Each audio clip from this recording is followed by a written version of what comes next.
Commander Zethkar stood on the observation deck of the Galactic Coalition flagship, his four eyes scanning the primitive blue planet below. Earth hung in the void like a diseased marble, its surface scarred by the endless conflicts of its dominant species. The tall insectoid officer's mandibles clicked in disgust as he reviewed the intelligence reports on his holographic display. "Humans," he muttered, his translator converting his native chittering into standard Galactic. "The most backward species we've encountered in 3 centuries of expansion." Captain Mordoon, a bulky reptilian from the Saurian collective, approached with heavy footsteps that echoed through the pristine corridors of the ship. His scales gleamed under the artificial lighting as he handed Zethkar another datapad. "The preliminary scans are complete, Commander," Morden rumbled. "Their technology is laughably primitive. Chemical propulsion for their spacecraft, fossil fuels for energy, and most amusing of all," he paused, his large eyes narrowing with what passed for humor among his species. "They still use projectile weapons." Zethkar's antennae twitched with amusement. "Projectile weapons? You mean they actually fire solid objects at each other?" He examined the tactical data, his compound eyes processing the information with mechanical precision. "These readings can't be accurate. Metal slugs propelled by chemical explosions? This is technology our ancestors abandoned millennia ago." The observation deck filled with the soft hum of other Coalition officers going about their duties. Representatives from a dozen different species worked in harmony, their advanced plasma weaponry and energy shields a testament to the sophistication of galactic civilization. To them, humanity's reliance on kinetic weapons seemed as primitive as throwing rocks. "Sir, we're receiving a transmission from the human military," announced Lieutenant Vexana from the communications station. The ethereal, crystalline officer's body shimmered as she spoke. "They're demanding to know our intentions." Zethkar's mandibles spread in what his species considered a smile. "Patch it through. Let's see what these primitives have to say." The main view screen flickered to life, revealing a stern-faced human in military uniform. General Patricia Hayes of the United Earth Defense Force stared back at them with unflinching determination. Her graying hair was pulled back in a strict bun, and her eyes held the hardened look of someone who had seen too much war. "This is General Hayes of the UEDF," she said, her voice carrying across the bridge with surprising authority for such a small being. "You are in violation of Earth's sovereign space. State your business or withdraw immediately." Zethkar stepped forward, his imposing 8-foot frame casting shadows across the communication array. "General Hayes, I am Commander Zethkar of the Galactic Coalition Defense Force. We are here to extend an invitation for Earth to join our alliance. However, first you must prove your species worthy of membership." The human's expression didn't change. "And how exactly do we do that?" "By demonstrating your military capabilities," Zethkar replied, his voice dripping with condescension. "Though I must warn you, our standards are quite high. We've reviewed your armaments, and frankly, we're not impressed. Kinetic weapons? Chemical explosives? These are museum pieces in civilized space." General Hayes leaned forward slightly. "Is that so? And what would you suggest we use instead? Plasma cannons, quantum disruptors, molecular destabilizers?" Zethkar listed off, waving a clawed appendage dismissively. "Weapons that harness the fundamental forces of the universe, not crude metal projectiles that rely on prehistoric combustion. Your machine guns and rifles are relics of a bygone era." Behind the commander, several Coalition officers chuckled at their superiors' casual dismissal of human technology. They had seen countless species attempt to join the Coalition with inferior weaponry, only to be educated in the realities of modern warfare. "I see," General Hayes said slowly. "Perhaps a demonstration would be in order. Are you willing to test your theories against our primitive weapons?" Zethkar's antennae perked up with interest. This was unexpected. Most species begged for advanced technology when confronted with the Coalition's superiority. This human seemed almost eager to prove herself with obsolete equipment. "You would challenge Coalition forces with metal slugs and chemical propulsion?" he asked, barely containing his amusement. "General, I admire your spirit, but this would hardly be a fair contest. Our personal shields alone would render your projectiles useless. Then you have nothing to fear from accepting." Hayes replied coolly, unless the mighty coalition is afraid of some primitive humans with outdated weapons. The bridge fell silent. Several coalition officers exchanged glances, their expressions ranging from amusement to mild concern. No one had ever questioned their technological supremacy so boldly. Zethkar's mandibles clicked rapidly as he processed the human's challenge. His pride, already wounded by her casual dismissal of coalition superiority, demanded satisfaction. Very well, General. We accept your challenge. My security team will beam down to coordinates of your choosing for a training exercise. I assure you this will be educational for your species. Excellent, General Hayes replied. We'll be waiting at Firebase Alpha in the Australian outback. Fair warning, Commander. We take our obsolete weapons very seriously down here. The transmission ended, leaving the coalition officers in stunned silence. Finally, Captain Mordun spoke up. Commander, are you certain this is wise? The Council expects a swift integration of human forces, not a prolonged engagement. Zethkar waved off his concerns. This will be over in minutes, Captain. A quick demonstration of our superiority will convince them to abandon their primitive weapons and accept proper coalition technology. Besides, he added with a dismissive click, how dangerous could their little metal projectiles possibly be? Lieutenant Vexana's crystalline form shimmered with what might have been concern. Sir, the scans of their industrial capacity show some unusual readings. Their manufacturing output seems disproportionately high for their technological level. Quantity over quality, Zethkar replied confidently. A common trait among developing species. They compensate for inferior technology with mass production. We've seen it countless times before. The commander began selecting his security team for the demonstration. He chose 12 of his best warriors, each equipped with standard coalition personal shields, plasma rifles, and enhanced armor. Against primitive projectile weapons, they would be virtually invincible. As the team prepared for deployment, Zethkar reviewed the tactical data one more time. Human weapons appeared to rely on crude chemical propulsion to fire metal projectiles at subsonic velocities. Their largest artillery pieces couldn't even approach the energy output of a standard coalition sidearm. It would be a massacre.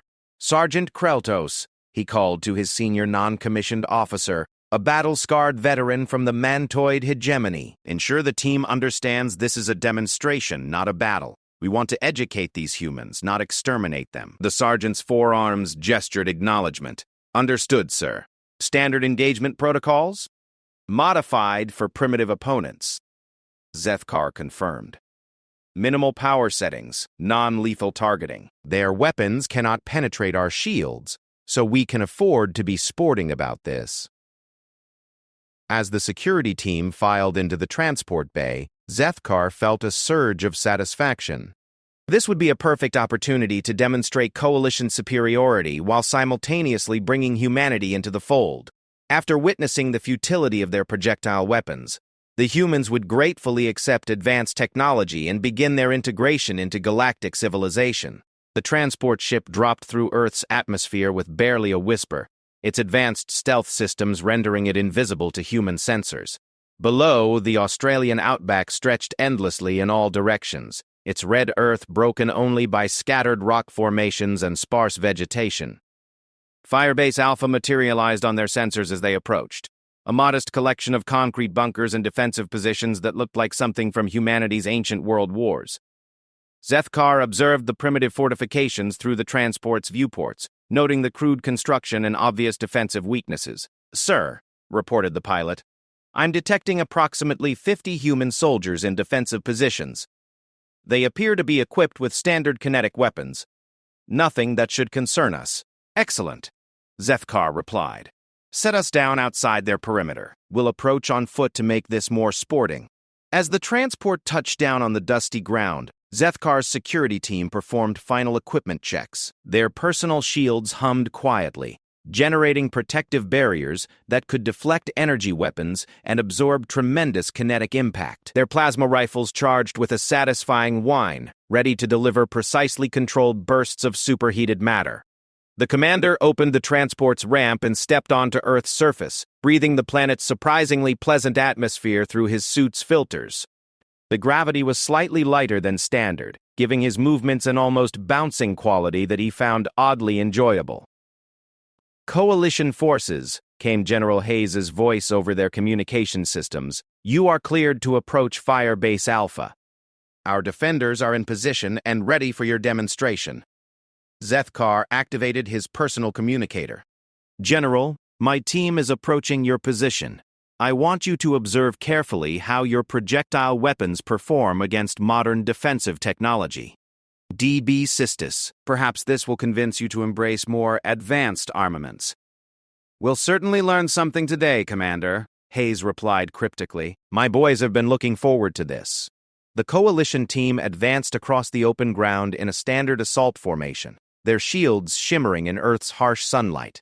The human fortifications looked even more primitive up close. Sandbag walls, concrete barriers, and what appeared to be manually operated weapon emplacements. When they reached optimal range, Zethkar raised his hand to halt the advance. "Attention Firebase Alpha," he announced.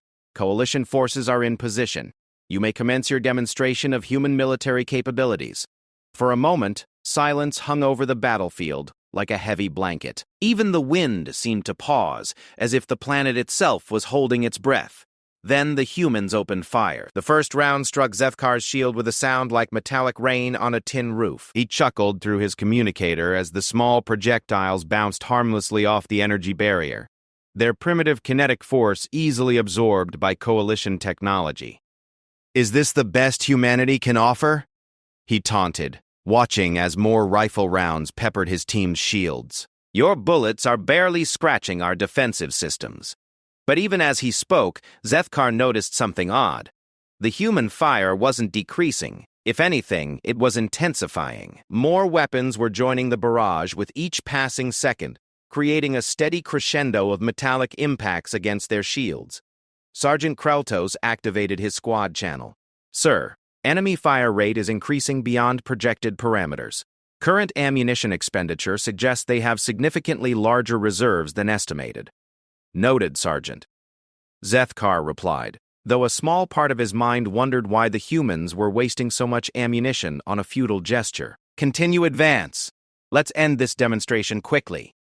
The coalition team moved forward through the hail of projectiles, their shields glowing brighter as they absorbed the kinetic energy. Zethkar had to admit, the sheer volume of fire was impressive for such a primitive species. The humans seemed to have an almost reckless disregard for ammunition conservation. Then something changed.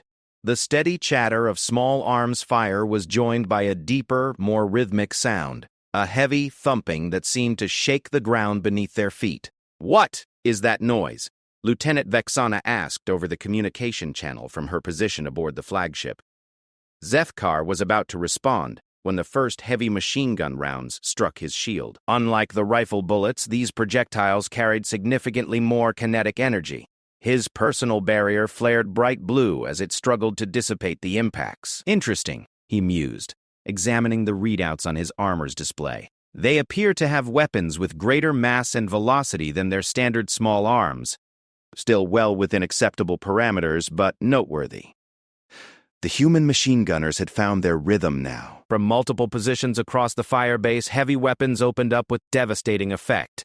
The .50 caliber rounds struck like miniature artillery shells, each impact sending visible ripples across the coalition shields.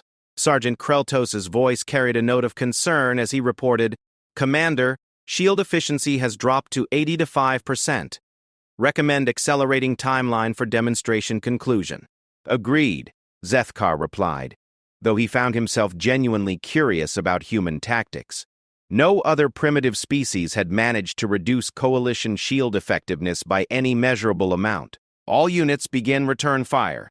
Demonstration parameters, minimal power, precision targeting." The coalition soldiers raised their plasma rifles and began engaging human positions with carefully controlled bursts. The superheated plasma bolts carved through sandbags and concrete with ease, forcing the defenders to take cover. For a moment, it seemed the demonstration would proceed as expected. Then the humans brought out their heavy weapons. The first anti-material rifle round struck Corporal Zindar's shield with the force of a small explosion. The crystalline warrior staggered backward as his personal barrier flared white-hot, emergency cooling systems engaging automatically to prevent overload. "Contact front," Zindar reported, his normally melodious voice tight with surprise. "High-velocity kinetic penetrator. Significant energy transfer. More anti-material rifles joined the barrage." The massive .50 BMG rounds, designed to destroy light vehicles and pierce heavy armor, hammered the Coalition shields with relentless precision. Each impact sent power readings dropping and forced the alien soldiers to adjust their positions. "This is unexpected," Zethkar admitted, watching his team's shield efficiency continue to decline. "Their larger projectiles are more effective than anticipated." General Hayes's voice crackled over the communications channel. "Having trouble with our primitive weapons, Commander? We're just getting started." As if summoned by her words, a new sound emerged from the Firebase.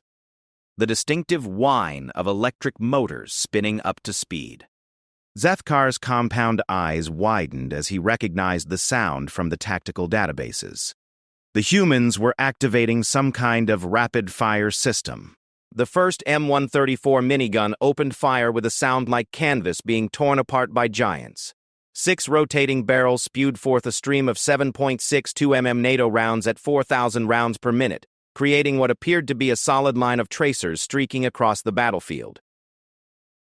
The impact was immediate and devastating. The concentrated fire from just one minigun reduced Sergeant Kreltos' shield efficiency by 15% in under 3 seconds. The veteran warrior dove for cover behind a rock formation, his forearms working frantically to adjust power distribution settings. "Multiple rapid-fire weapons engaging," he reported.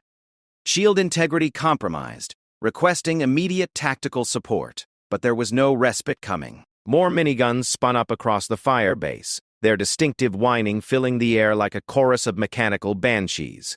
The combined rate of fire exceeded anything in the Coalition tactical databases for primitive kinetic weapons. Zethkar found himself genuinely concerned for the first time since landing on Earth. His own shield was down to 60% efficiency and dropping rapidly under the sustained barrage. The sheer volume of incoming projectiles was overwhelming his defensive system's ability to dissipate kinetic energy. "Sir," called Private Teclon from the left flank. "Shield failure imminent. These projectiles are coming too fast for the barriers to cycle properly." The young mantoid warrior's shield collapsed completely just as he finished speaking. A stream of machine gun fire tore through his position, forcing him to scramble desperately for hard cover as bullets sparked off the rocks around him. "One shield down," Sergeant Kreltos confirmed. "Recommend immediate withdrawal to reassess enemy capabilities." For the first time in his career, Commander Zethkar found himself considering retreat in the face of primitive kinetic weapons. The humans had somehow managed to overcome advanced Coalition shielding technology through nothing more than overwhelming firepower and superior tactics. "Negative on withdrawal," he replied, though his voice lacked its earlier confidence. "We maintain position and adapt. Increase plasma rifle output to maximum non-lethal settings." The Coalition return fire intensified, but the humans had learned from the initial exchange. They moved with practiced efficiency between hardened positions, using cover and concealment to minimize exposure to the energy weapons. Their fire discipline was remarkable. Instead of spraying randomly, they concentrated their fire on individual Coalition soldiers to maximize shield disruption. Another Coalition shield failed, then another. What had begun as a demonstration of technological superiority was rapidly becoming a tactical nightmare. The humans weren't just throwing ammunition at the problem, they were using precision and coordination to exploit the limitations of Coalition defensive systems. "Commander," General Hayes called over the communications channel, "are you ready to discuss the effectiveness of our primitive weapons?" Zethkar's mandibles clicked rapidly as another of his soldiers lost shield protection and scrambled for cover. "Your weapons are more effective than anticipated, General, but you cannot maintain this rate of fire indefinitely. Our tactical analysis indicates you must be expending ammunition at an unsustainable rate." "That's where you're wrong," Hayes replied with audible satisfaction. "We've been preparing for this kind of engagement since your ships appeared in our system. Every position here has been supplied with enough ammunition to sustain maximum rate of fire for 6 hours.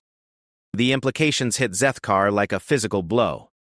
6 hours of sustained heavy weapons fire represented an astronomical expenditure of resources by Coalition standards.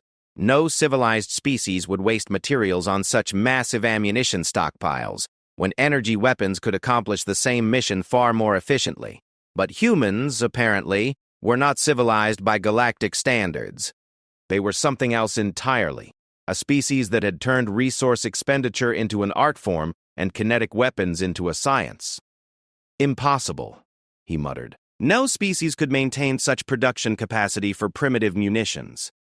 You clearly haven't studied human industrial capacity very carefully, Hayes replied. We didn't become the dominant species on this planet by using reasonable amounts of ammunition. As if to emphasize her point, the Firebase erupted with even more weapons fire. Heavy machine guns, automatic cannons, and what sounded like small artillery pieces joined the barrage. The air filled with so much flying metal that it began to resemble a solid wall of destruction.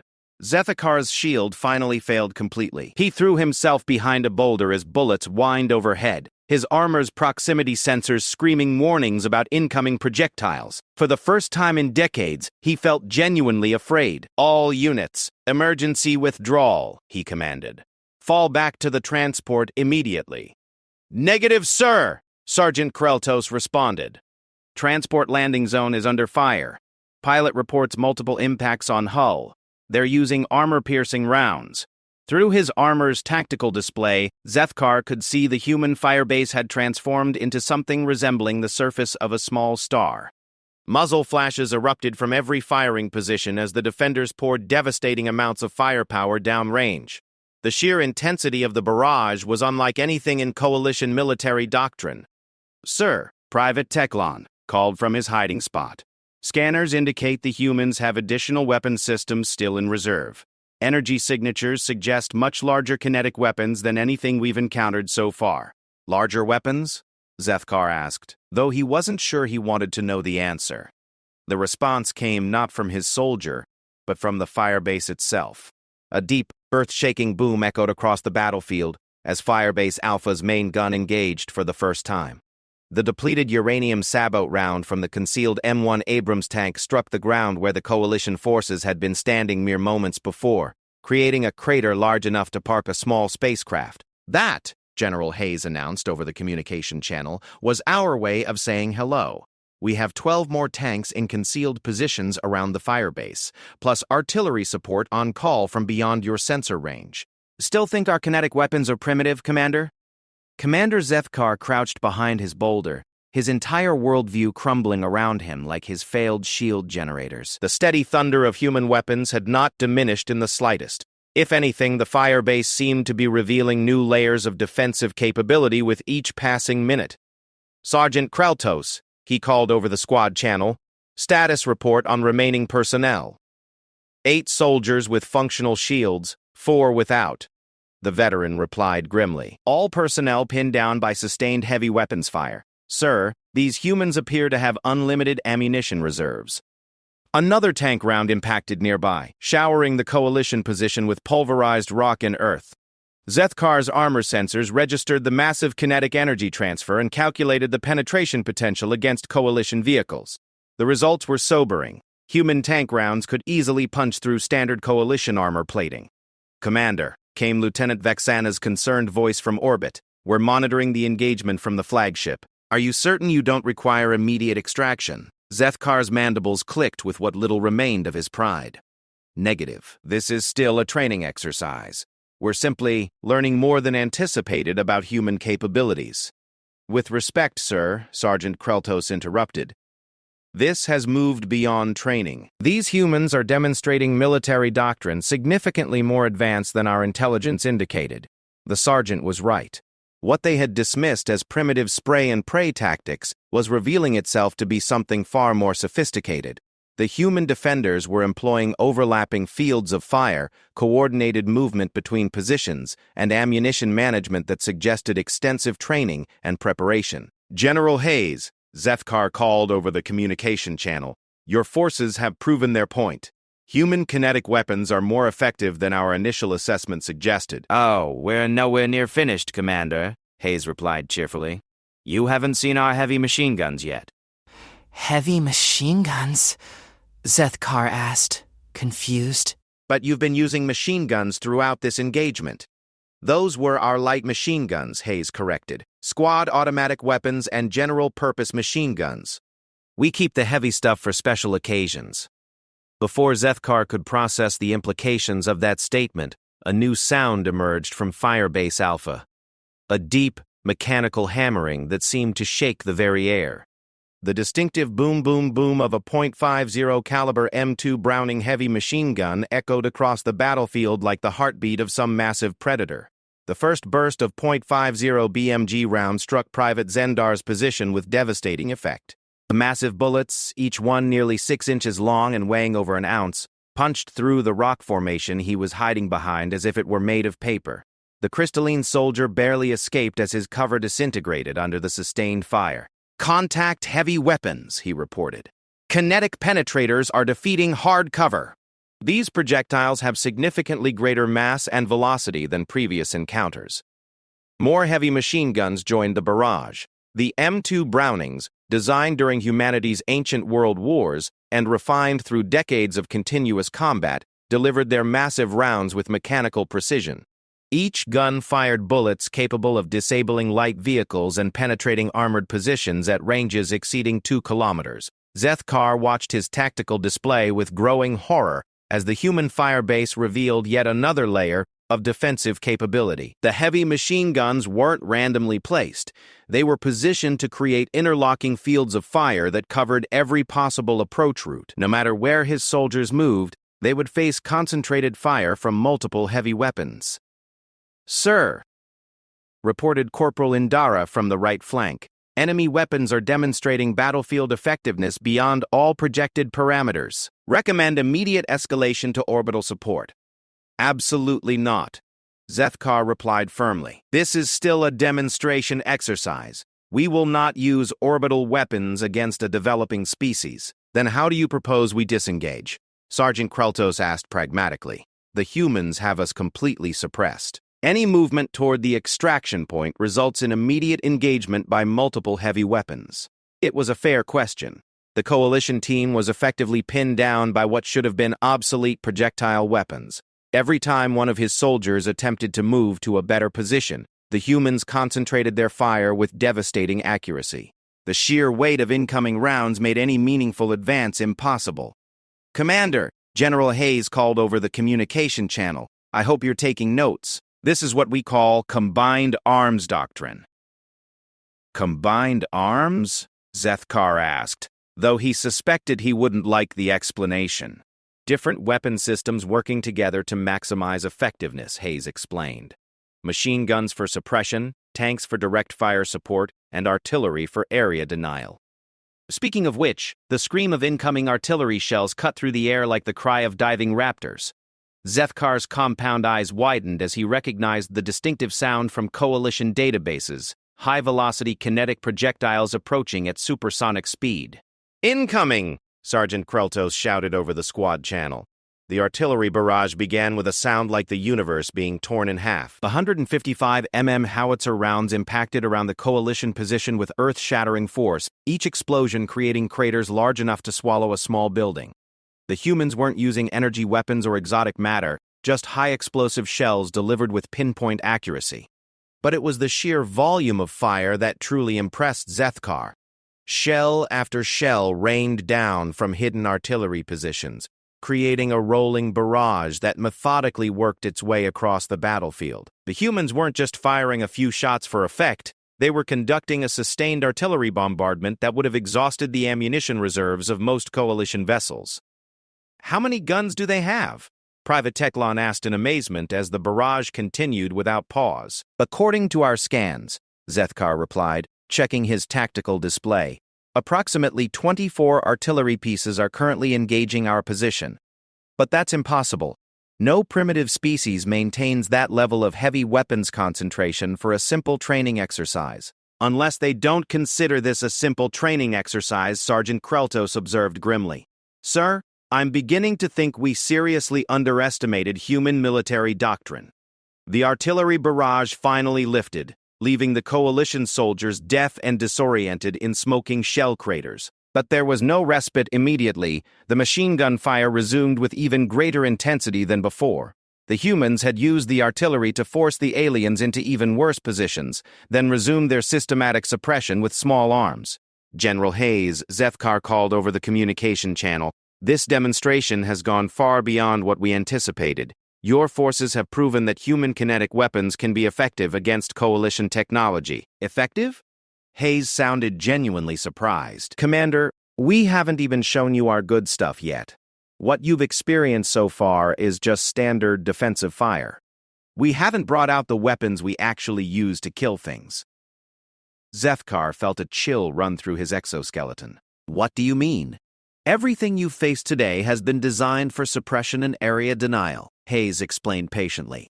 Light machine guns to pin you down, heavy machine guns to defeat cover, artillery to control your movement. But we also have weapons specifically designed for target destruction.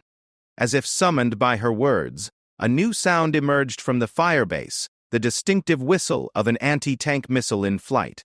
The BGM-71TO streaked across the battlefield, trailing a thin wire, its guidance system locked onto the largest coalition soldier. Missile incoming. Sergeant Kreltos dove aside as the anti-tank warhead detonated against the rock formation where he had been standing. The shaped charge explosive, designed to penetrate heavy tank armor, carved through solid granite like a hot knife through butter. That was a precision-guided anti-armor weapon, Hayes announced conversationally. We have dozens of them positioned around the Firebase, along with anti-aircraft missiles, recoilless rifles, and a few other surprises. Still think kinetic weapons are obsolete? From his position behind increasingly inadequate cover, Zethkar finally understood the magnitude of his error. He had assumed that kinetic weapons were primitive because they relied on chemical propulsion and metal projectiles, but humans had taken those basic principles and refined them into something approaching an art form. Every weapon he had faced demonstrated sophisticated engineering and tactical employment. The machine guns weren't just throwing bullets randomly. They were delivering precisely calculated amounts of firepower to achieve specific battlefield effects. The artillery wasn't just exploding shells nearby. It was conducting coordinated fires to control coalition movement and force them into predetermined positions. Commander, Lieutenant Vexana called from orbit. The Council is requesting a status update on the integration of human forces. Should I inform them that negotiations are proceeding smoothly? Zethkar looked around at his pinned-down soldiers. Their advanced shields either failed or rapidly failing under sustained kinetic bombardment. He thought about his casual dismissal of human weapons and his confident prediction of a quick demonstration. He considered the tactical situation completely suppressed by primitive projectile weapons and facing an enemy with apparently unlimited ammunition reserves. Tell the Council, he replied slowly, that we are learning a great deal about human military capabilities. And, Lieutenant? Yes, sir. Request that the integration protocols be revised. I don't think we should be teaching humans about advanced weapons technology. I think we should be asking them to teach us about kinetic weapons employment. General Hayes' laughter crackled over the communication channel. Now you're starting to understand, Commander. Humans didn't become the apex predator on this planet by using reasonable amounts of ammunition or proportionate responses to threats. We became apex predators by building really big guns and using them with extreme prejudice. Another tank round impacted nearby, emphasizing her point with devastating clarity. So, Hayes continued, shall we discuss terms for Earth's membership in your coalition? Because I think you'll find that we have quite a lot to offer in terms of military doctrine and weapons development. Turns out kinetic weapons aren't so primitive when you know how to use them properly.